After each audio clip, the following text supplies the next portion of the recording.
Assalamualaikum warahmatullahi wabarakatuh. Waalaikumsalam warahmatullahi wabarakatuh. Innal hamdalillah wassalatu wassalamu ala Rasulillah, amma ba'du. Yang saya hormati dan takdimi jajaran asatid wal asatidah dan teman-temanku yang saya cinta sayangi. Pertama, marilah kita panjatkan rasa puji syukur alhamdulillah kepada Rabbul Izzati yang telah memberi beribu-ribu nikmat, terutama nikmat sehat dan nikmat sempat, sehingga kita bisa berkumpul dan bermutawajjah di tempat yang penuh mubarakah ini. Allahumma salli ala Muhammad. Marilah kita salawatkan kepada Nabi Muhammad sallallahu alaihi wasallam, proklamator Islam, penegak keadilan, pendobrak kebatilan, pembawa risalah yang tak pernah salah, pembawa amanat yang tak pernah hianat. Beliaulah yang menghancurkan bayang-bayang kemungkaran. Beliaulah yang mengikis api fatamorgana kehidupan.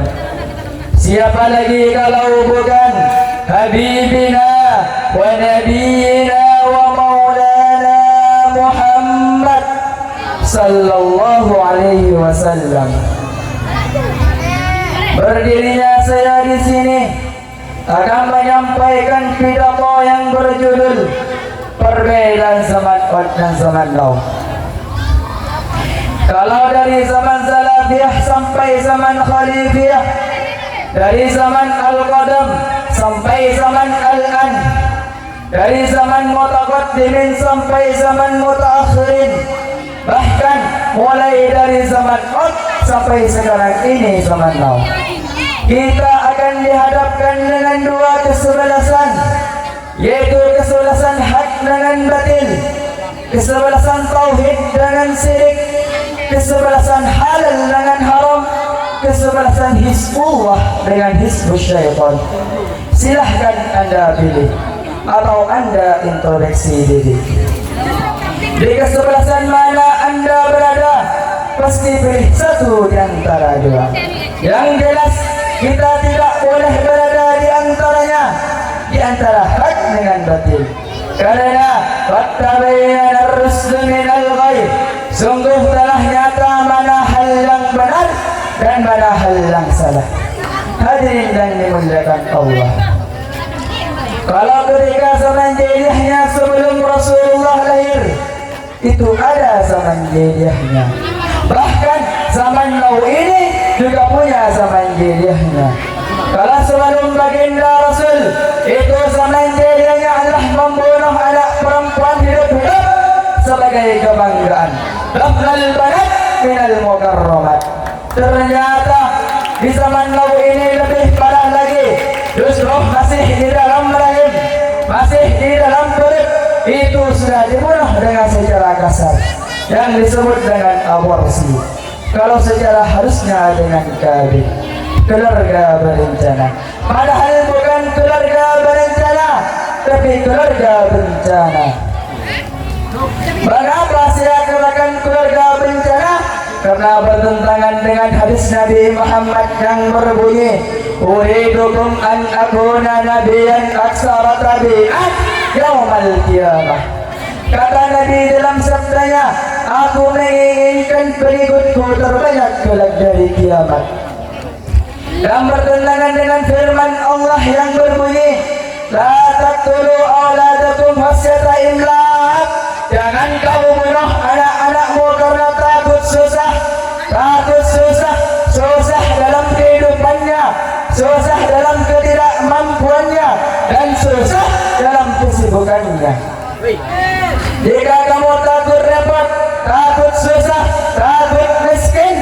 berarti hilang keyakinannya kepada Allah. Kalau sudah hilang keyakinannya, berarti keluarga bencana. Itulah zilihnya di zaman now. Hadirin yang dimuliakan Allah. Dan juga ada kesamaan lagi di zaman Allah zaman now. Kalau sebelum Nabi Muhammad diangkat menjadi Rasul, itu membawa dakwah Islam. Banyak yang menghantam, banyak yang menyerang, banyak yang tidak senang. Bukan sedikit kafir Quraisy, tapi musyrikin Makkah yang benci Rasul karena tidak suka dengan ajaran Islam. Tapi di zaman now ini lebih parah lagi. Bukan saja orang kafir yang benci Islam, bukan saja orang musyrik yang tidak suka dengan ajaran Islam dan alergi Islam. Ternyata orang Islam, pejabat Islam, tokoh Islam, pembesar Islam, ternyata mereka tak suka dengan ajaran Islam. Apakah Islam sebagai syariat atau Islam sebagai pedoman hidup? Ternyata mereka tak suka dengan ajaran Islam. Islamnya yes, tapi syariatnya no. Itulah zaman no. Beda sekali dengan zaman kot. Hadirin rahimakumullah. Untuk yang terakhir kalinya, saya berpesan kepada santri, para pelajar, bangunlah dari kemalasan, bangkitlah dari keterlambatan. Allah telah memerintahkan kita semua, Rasul telah wasiat kepada kita semua agar menjaga Islam kita. Dan saya berpesan kepada kalian semua untuk menjaga negeri ini agar menjadi negeri baldatun thayyibatun wa rabbul ghafur. Akhiran dan demikian, mohon maaf atas kehilapan. Hadanallah wa iyyakum. Summa assalamualaikum warahmatullahi wabarakatuh. Waalaikumsalam warahmatullahi wabarakatuh. Assalamualaikum warahmatullahi wabarakatuh. Waalaikumsalam warahmatullahi wabarakatuh. Bismillahirrahmanirrahim. Alhamdulillahilladzi bi ni'matihi tatimmus shalihat. Wassalatu wassalamu ala sayyidis sadat wa ala alihi wa sahbihi ahlil fadail wal karamat. Subhanaka la ilma lana illa ma 'allamtana innaka antal alimul hakim. Rabbi israh li sadri wa yassir li amri wahlul 'uqdatam min lisani yafqahu qawli amma ba'du. Yang terhormat pengasuh Pondok Pesantren Al-Fawz wal Wari, yang mulia Kiai Haji Admin Muhammad, yang saya hormati Dewan Pengasuh Pondok Pesantren Al-Fawz wal Wari, yang mulia Raden Ali Zubairi MPDI, yang saya hormati dan takdimi jajaran asatidz wal asatidah, teman-temanku yang saya cinta sayangi. Pertama dan yang paling utama, marilah kita utamakan panjatkan puji syukur kepada Allah Subhanahu wa Ta'ala yang telah melimpahkan nikmatnya kepada kita sehingga kita bisa bermutawajjah, beradu pandang di tempat yang insyaallah penuh dengan mubarakah ini. Salawat beserta salam marilah kita haturkan kepada sang revolusioner yang merupakan the best is the best man. Seorang pemimpin yang tidak bergaji, seorang direktur yang tidak berdasi, seorang guru tanpa sertifikasi, seorang pejabat tanpa regenerasi. Beliau berpangkat Rasulullah, bernidal Habibullah, putra Abdullah wa hadinya Siti Aminah. Tak lain dan tak bukan Nabi Muhammadin sallallahu alaihi wasallam. Hadirin yang dimuliakan Allah.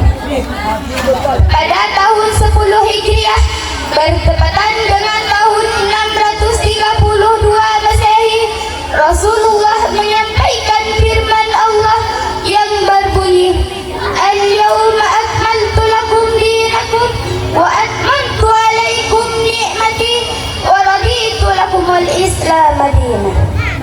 Pada hari inilah aku telah sempurnakan untukmu agamamu, dan telah aku cukupkan nikmatku bagimu, dan telah aku ridhoi Islam sebagai agamamu.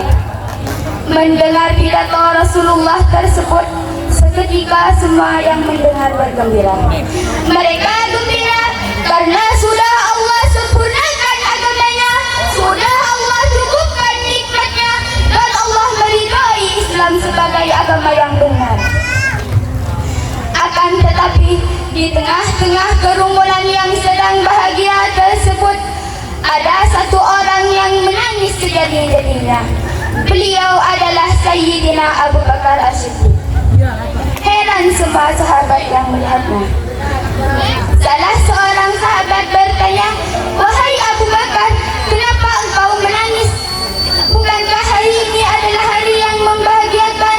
Agama kita sudah sempurna dan Allah telah ridha atas agama kita." Tapi dengan masih menahan tangis, Abu Bakar menjawab, "Benar kamu sahabat, agama kita sudah sempurna dan Allah telah ridha atas agama kita.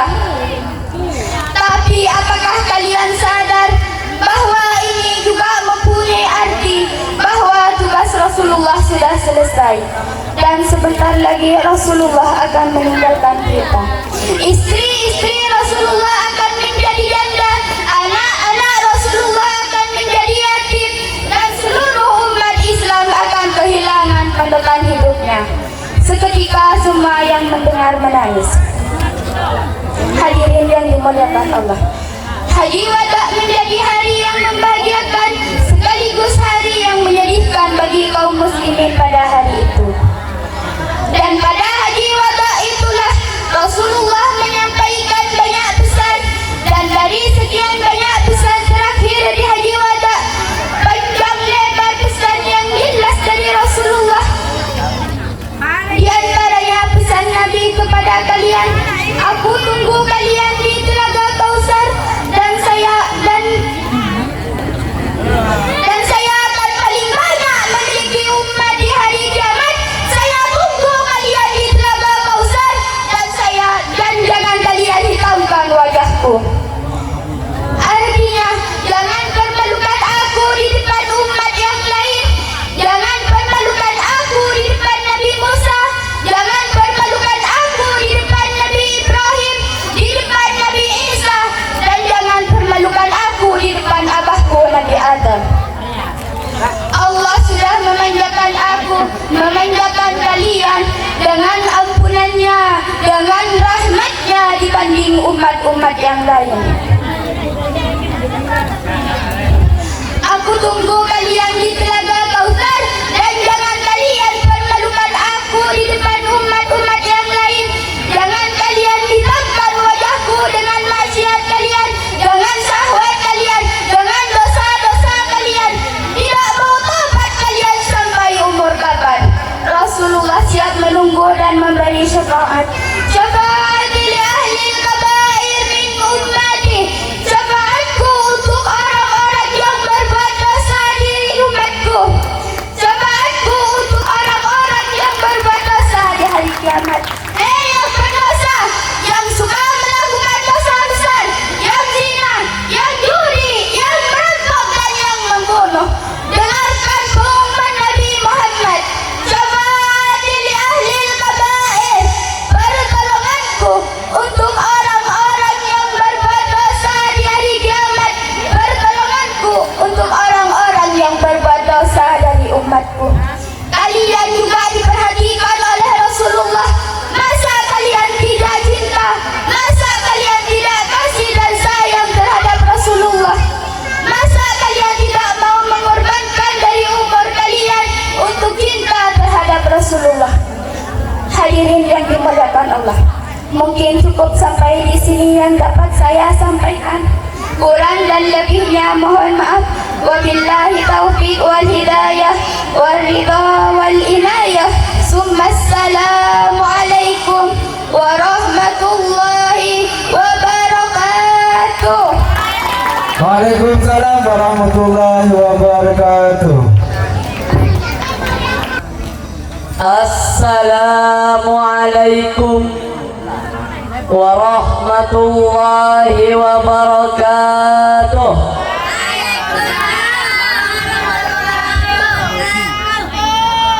Yang terhormat pengasuh pondok pesantren Al-Fawz Wal-Wari, yang mulia Kiai Haji Amin Muhammad SPDM, yang terhormat Dewan Pengasuh Pondok Pesantren Al-Fawz Wal-Wari, yang mulia Raden Ali Zubairi MPD, dan teman-temanku yang saya cinta dan sayang.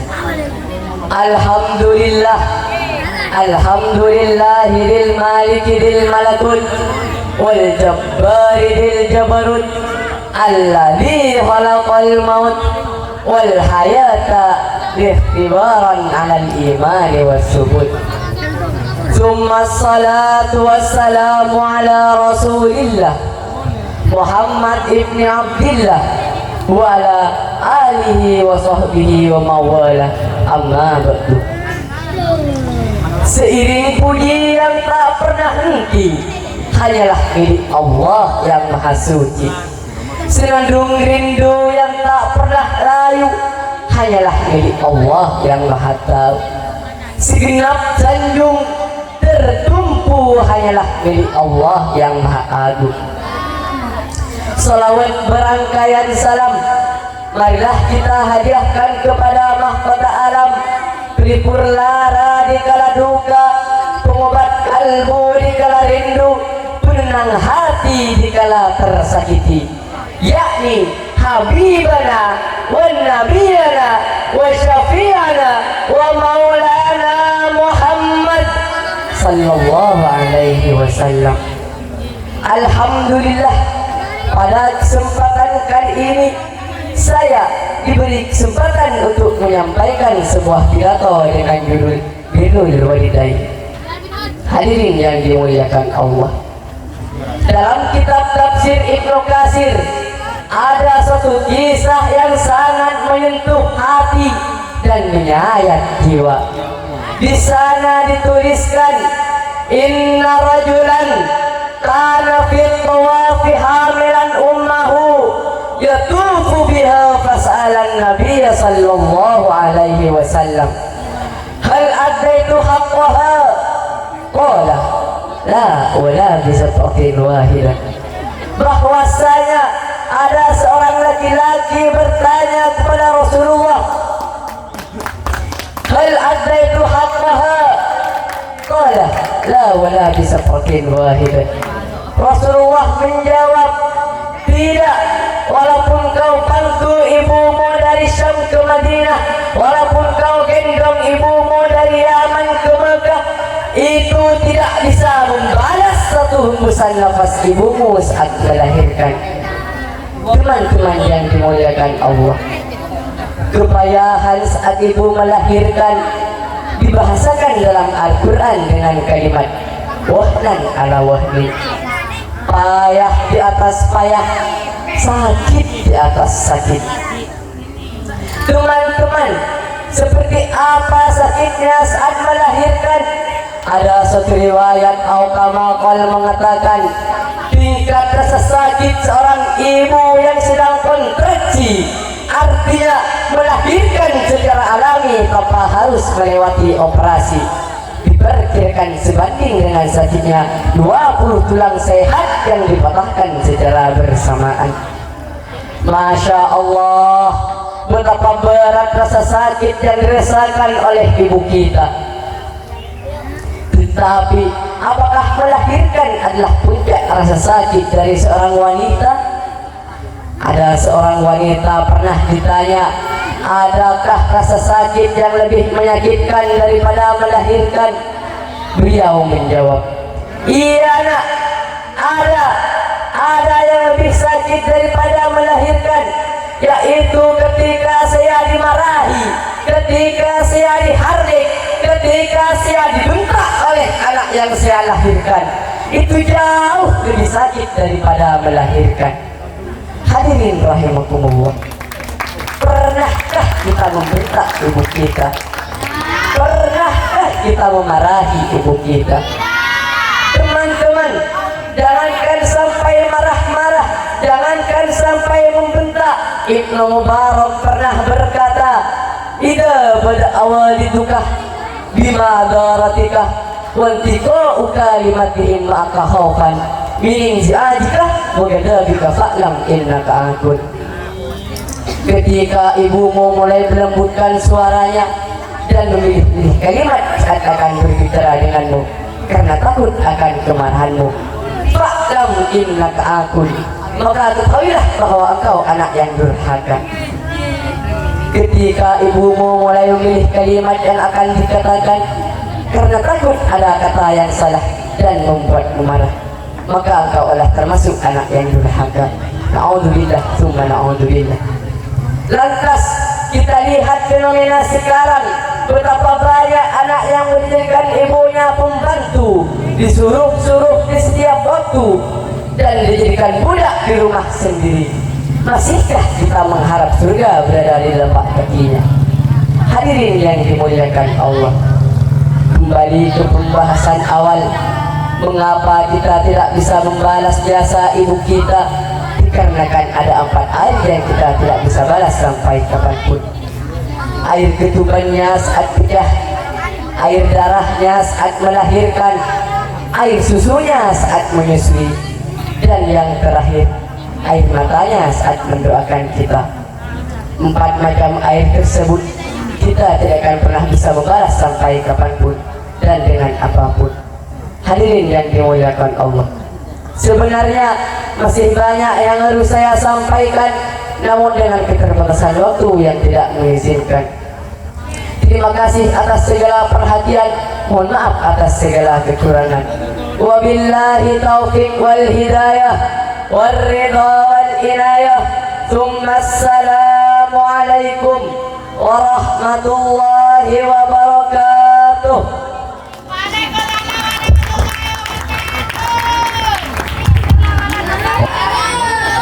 Assalamualaikum warahmatullahi wabarakatuh.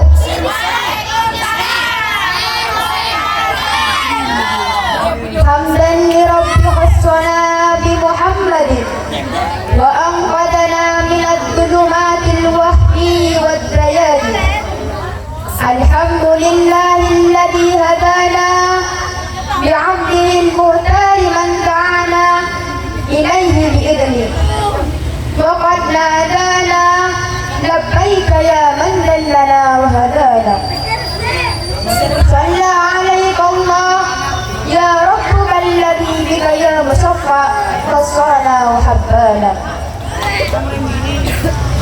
Yang saya hormati pengasuh pondok pesantren Al-Fawzi wal Warid yang mulia Kiai Haji Adudin Muhammad SPDM alladzi sami'na wa ata'na. Yang saya hormati dan taati Dewan Pengasuh Pondok Pesantren Al-Fawzi wal Warid yang mulia Raden Ali Zubairi MPRI beserta keluarga besarnya.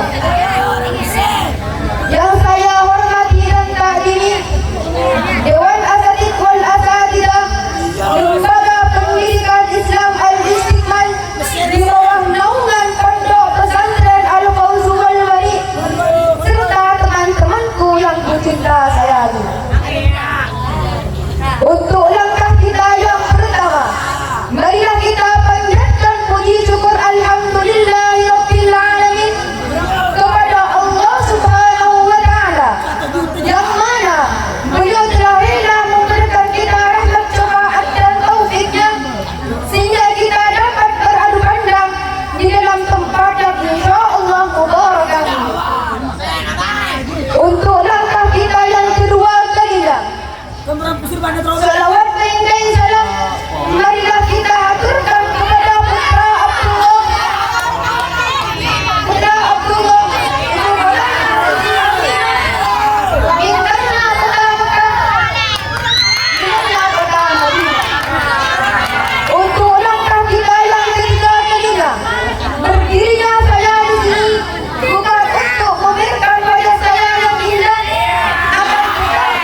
mendengar beliau berkata, ummati, ummati. Ketika itu saudara-saudara, ketika itu Allah memerintahkan kepada Jibril, ya Jibril, turunlah, sampaikanlah kepada Muhammad, sesungguhnya telah aku berikan dia dua pilihan, apakah dia memilihku atau memilih dunia. Datang Jibril membawa pesan tersebut, kemudian disampaikan kepada kemudian dijawab oleh malaikat, ya Jibril, sesungguhnya aku lebih memilih Allah. Kehidupan sebenarnya bagiku adalah bukan dunia. Kehidupan sebenarnya bagiku adalah ketika ruhku berpindah berjumpa dengan Allah.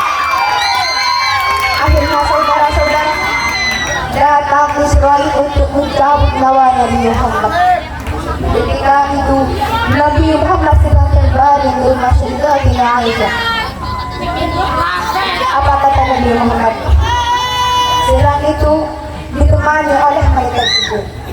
Ya Khalili Jibril, wahai kekasihku Jibril, sungguh aku belum puas untuk meninggalkan umatku sebelum aku diberi jaminan oleh Allah.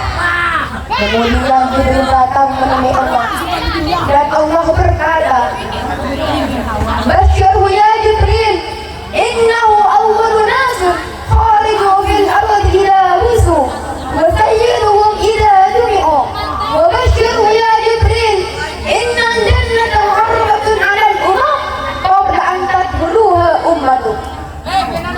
Ya Jibril, sampaikanlah kepada Muhammad, inna awwalu nasr khariju fil ard ila wisu, sesungguhnya dia adalah manusia yang pertama kali aku bangkitkan dari kubur. Wasayyiduhum ila dumi'u, dan dia adalah orang yang akan menjadi pemimpin kelak di hari kiamat. Wabashirhu ya Jibril, sampaikan kepadanya Jibril, innal jannata muharramatun 'ala al-umam qabla an tadkhuluha ummatuh. Sesungguhnya aku haramkan surga dimasuki oleh siapapun sebelum surga dimasuki oleh umat Muhammad. Setelah ada jaminan umatnya selamat, kemudian Nabi Muhammad pasrah untuk dicabut nyawanya. Ketika itu datang Israel meminta izin untuk mencabut nyawa beliau. Apa kata Nabi Muhammad? Ya Allah, ringankanlah sakaratul mautku. Ketika itu datang Jibril. Ya Allah, sungguhnya telah aku sampaikan kepadamu ya Rasul.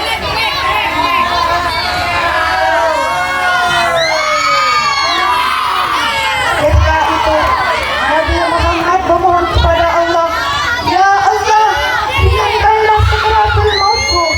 Kemudian dijawab oleh malaikat Israel, ya Rasulullah, sungguhnya telah aku ringankan 70 kali keringanan.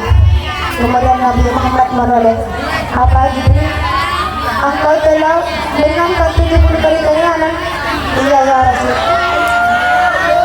Kemudian Nabi Muhammad menangis, 70 kali keringanan rasanya masih sakit. Bagaimana engkau menjaga nyawa umatku ya Israel? Ya Allah, dan ingat itu siapa? Umatnya. Jika engkau mencabut ini rasanya masih sakit, bagaimana engkau mencabut nyawa umatku ya Israel? Dijawab oleh malaikat Israel,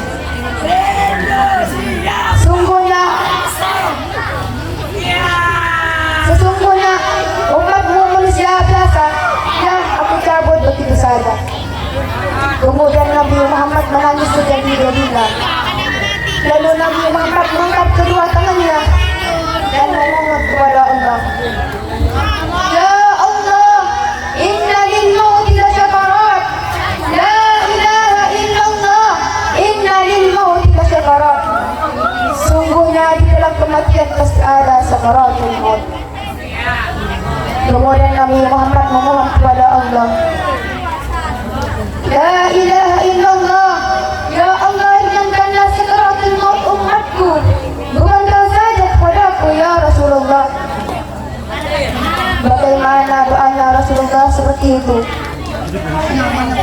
Wasakkin alaiya, itu doa cinta bagi kita. Bagaimana Rasulullah doanya bisa begitu? Kemudian Nabi Muhammad memohon kepada Allah, wala sawfa yu'tika fatarda. Sungguhnya Allah memerintahkan dan Allah membenarkan permintaan Nabi Muhammad. Ketika itu Nabi Muhammad memohon kepada Allah untuk umatnya sekaratul maut untuk diringankan. Allahumma sholli ala Nabi Muhammad. Mungkin ini yang dapat kami sampaikan, kurang lebihnya mohon maaf.